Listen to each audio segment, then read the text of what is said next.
전문가들은 100쪽에 이르는 방대한 보고서에서 오송 참사는 불가항력 재난이 아니라 충분히 막을 기회가 많았다고 입을 모았습니다.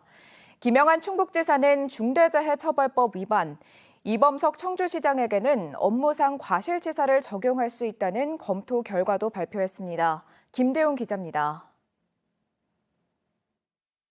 지난해 오송 지하차도 참사가 일어난 뒤 충청북도와 청주시는 이른바 불가항력이었다고 강조했습니다. 갑자기 많은 비가 내려 제방이 무너지면서 순식간에 지하차도가 물에 잠겼는데 어떻게 막을 수 있었겠냐는 겁니다.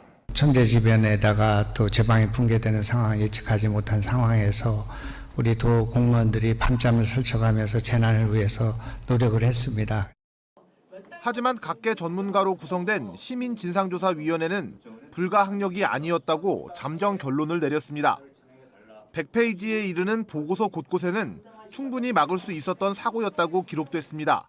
불가항력이 아니라 충분히 막을 수 있는 기회들이 여러 번 있었고 그 쌓였던 문제들이 있었다. 충청북도와 청주시는 각각 재난안전대책본부를 구성했지만 서로 정보를 공유하지 않았습니다.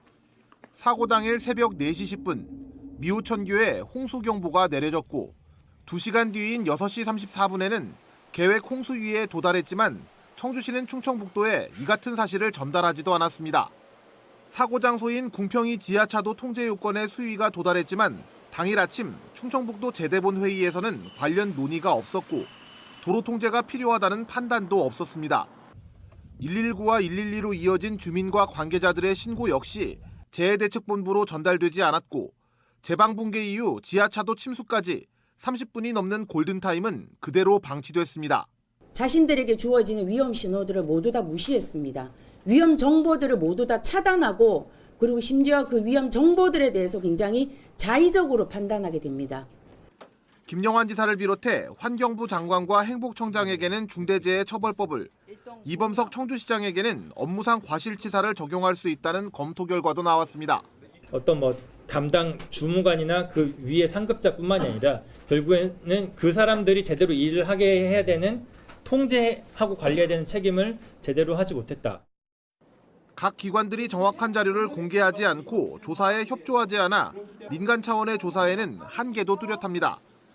조사위는 보고서를 검찰에 제출하고 검찰이 수사를 통해 밝혀줄 것을 촉구할 계획입니다. MBC 뉴스 김대웅입니다.